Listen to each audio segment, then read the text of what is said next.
up, everybody? Back with another video. Like I promised, I'll be recording this morning about this giant winter storm. The other storm went away last night. It's gone, so we don't have to worry about it. But this new storm popped up that's pretty bad. And as you can see by this and this, well, mainly off the west here, you can see that snow is developing. Let me go to the MMRS so you can see like more. You can see the snow patches. Now it looks like in central Nebraska this will be the worst, as we have blizzard warnings, but then also with the storm warnings here up north that will be signaling more snow, but way more heavy winds and more blizzard-like conditions in Nebraska. This isn't good. As you can see, these winter lists extend from eastern California all the way into Michigan. So yeah, this is a pretty big winter storm. However, this part I think is just this part isn't connected to this part of the storm. As you can see, it's everywhere, but mainly with rain, it's mixed like over Weapon City right now in South Dakota. They're having some very interesting wintry mix and heavy snow to develop. Yeah, this is gonna be going on for a while though, till Tuesday. And mainly, if I can look at more details here, this is gonna be for around until 1 p.m. Yeah, so it's gonna be a while. So this was a pretty big storm as a winter storm. I think it might be a named storm. I don't know what the name is of the storm, but I know it's named, I believe. So, because this is massive, and it looks like it'll be developing over the next couple of hours. So we'll keep an eye on that. But now we're gonna be looking at the long-range models again. So here's what you can look at. Oh my, I don't like doing that. Okay, hold on.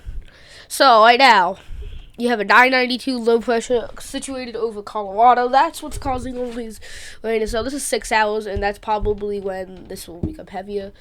As you can see, that low, I do not know how strong that low is. That looks like a possible, yeah, that looks really strong.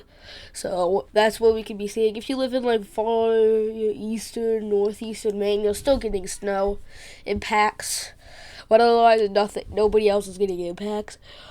By the time we reach tomorrow, this thing's gonna develop into a monster. As you can see, with a 983, and this will bring way heavy snow, and this is what we're gonna be seeing here. This is what we're going to be seeing. This is the main part of the storm. And this will run until Tuesday. This will eventually go into a 989. The 26. This is still a 992, I believe. And it's the snowbed way north. And the jet stream is going wild as a block of warm air surges in the north, causing these storms to get punched into the north. Watch, by the time we get to the 27th, while we will get some rain for like these areas, it's still going to be hard for the actual low to come in and give a cold front. However, this will eventually die down, but you can see the rain just evaporating, and this really becomes a northern storm. And then I don't know what this is. This kind of looks like tropical.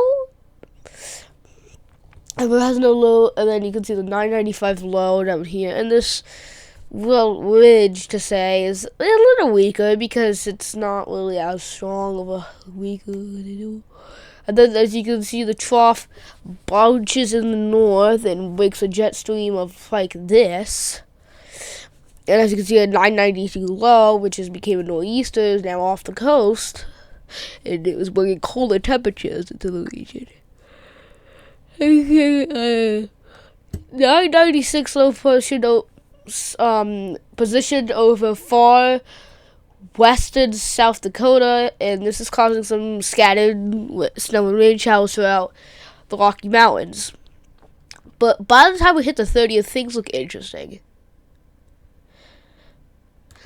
First off, you can see this 985 low, positioned over the coast of Nova Scotia and bringing heavy snow to Maine and parts of New Hampshire.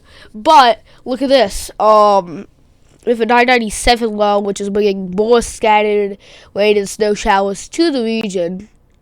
And something happens. I believe this might actually be tropical. This looks like a tropical center. So you may have another tropical center coming in on the 30th. I have no idea why. It might be subtropical. I have no clue. But this is a pretty big storm. And we're going to be seeing this move at the 999, which is pretty weak compared to the other levels. Like, this is a 982, I believe. So, yeah. And then we have a new low that develops right here, which is a 997, bringing along rain into the U.S. and snow farther north of the U.S. However, as we can see, this warmth has kind of repositioned itself over the northeast again, as the boundary between the warmth and cold air is the jet stream. So the jet stream is looking something like this. So by the time we hit the 1st of April, that low is positioned well over Canada, bringing snow to Canada and some freezing mix and rain to the northeast. And then this low here is probably, it looks like a 90, sorry for yawning, it's early. 987 low pressure center positioned over far southeastern Colorado. This will be moving along, becoming weaker around 1003, bringing along some very mild jet streams. Now, I have no idea what's going on with the jet stream. The jet stream kind of looks like it's doing something like this. So the massive ridge is set up along. This is kind of extended out, but I mean it's iffy. Alrighty, and boom, there we go. That looks like we got a new storm. This looks like a 990 something, and snow and rain positioned over parts of Michigan, Illinois, Indiana, Iowa, Nebraska, those areas, and then rain positioned over most of the southern northeast into the Ohio Valley, stretching into the southeast and even into Mexico. Yeah, this is a pretty long storm.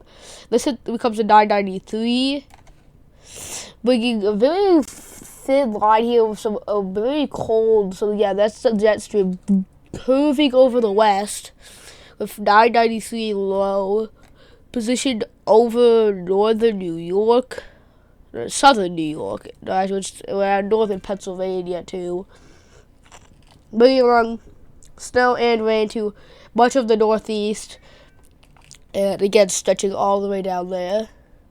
However, this becomes at its strongest peak will probably become around a 992 over Canada, and this is by the 3rd, by the way, bringing along rain and snow mix to much of the interior northeast, and bringing along rain for much of the coastal northeast, stretching into the southeast, in the Gulf. And yeah, this is just I think it's because it has a massive cold front attached to it. This will become a 994 as it simmers out, bringing along a small bubble of cold air that was positioned over the eastern Midwest and the Northeast, over 999 miles, which is positioned over Quebec with some scattered rain and snow showers on the interior Northeast.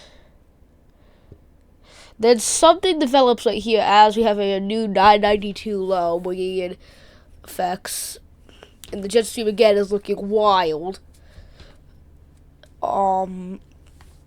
Basically, just going insane. It's 997 and 985. I don't know how the low changes positions from western South Dakota to northern New Mexico, but we're not going to question it. Looks like this swath of rain with it's just general showers, no organized low with it. Until that happens, when it comes in 1,009, which is like one of the weakest. It's going to be low pressure to 1,010. it's a 1010. And then, as you can see, this becomes a 1007, 1009. Yeah, these low pressures generally weaken until right here, well, you get a 1003 low pressure system coming in, and this becomes a 998, and then works its way up the coast.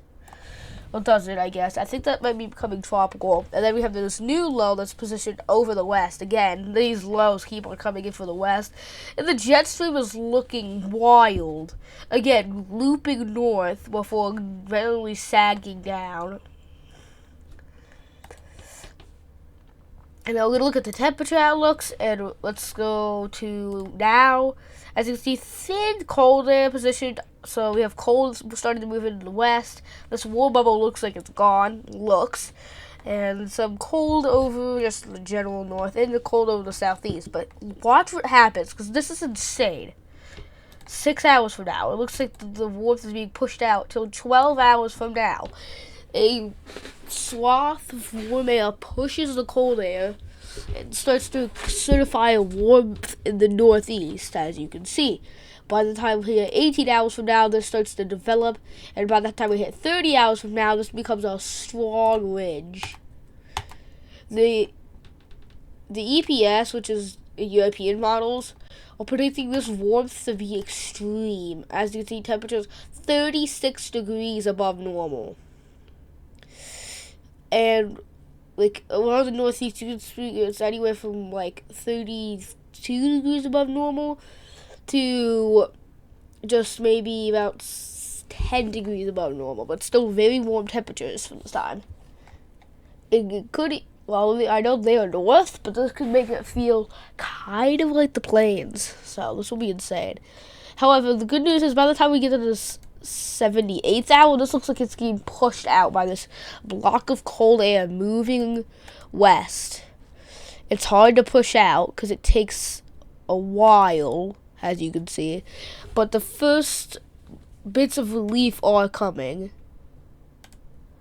As you can see, this is going to predict some very weak cold air will move into the region, and eventually the southern northeast is eventually relieved, followed by the northeast. So as you can see, boom, it's done. The warmth has finally gone after many days. It's like a 5-day warmth, and it's bringing on some mild cold temperatures to parts of southern northeast and the mid-Atlantic coast, really. By the time we get to 168, this looks interesting. The cold has now moved its way off the coast, bringing along a new warmth block, which is sending jet stream and wild. By the time we were 12 hours later, this cold starts to move back, and causing this, we have some warmth, but that warmth gets pushed out of the region. It literally gets pushed down out of the region. And this will cause some severe weather. Also, 2 days from now, we're going to run this back to the 26th. You can see that's when we can get some severe weather, due to that insane jet stream literally going woo. Sorry for those weird sound effects. It's just I wanted to emphasize it. But anyway, some cold bubbles just keep on coming in, and a warmth dives into the north, basically weakening a cold bubble. There's some mild warmth to the region, and this cold bubble pushes into the west. So looks interesting. Let's see what the other models have to say. EPS fast, which only goes to 240. So let's see. Like 24 hours from now, that's when the warmth really starts. Yeah, they really predict that. But about around 5 days from there, it'll be gone. We're following along with that. And eventually, this is what they're looking at for that. The GFS goes all the way to 384, which is the 9th. And it's basically the exact same thing we see, but with a weakened, like no cold over that region. Which I think become averaged out, because these are ensemble models, which means it takes like 30 models and puts them into one. So you're not going to really have any, like, it's not, you might not take this with a big grain of salt, because this is like 16, like over 2 weeks out. So it's not going to be that bad. Mesoscale, yeah, I don't really see. We're gonna look at thermodynamics for today. This will be the 850 millibars temperature values. So you can look at these. I mean, I'm not gonna dive into them because I know some of my viewers won't be able to understand it because I mean, yeah. So this is on Celsius too, so I don't really know. Yeah, so what I'm gonna do is end the video here. Thanks for watching. I'm probably gonna post another video tonight. It'll be a very good video, trust me. It's gonna cover a lot, and we're gonna see that snow strengthen. Also, a question for you guys, you can leave it in the comments. Are you guys gonna be watching the lunar eclipse tonight? I mean, I know it's a school night, but if you can, are you able to watch the lunar eclipse tonight? Please leave that in the comments. Anyway, please consider liking and subscribing. Hope you have a wonderful day or night wherever you are, and goodbye.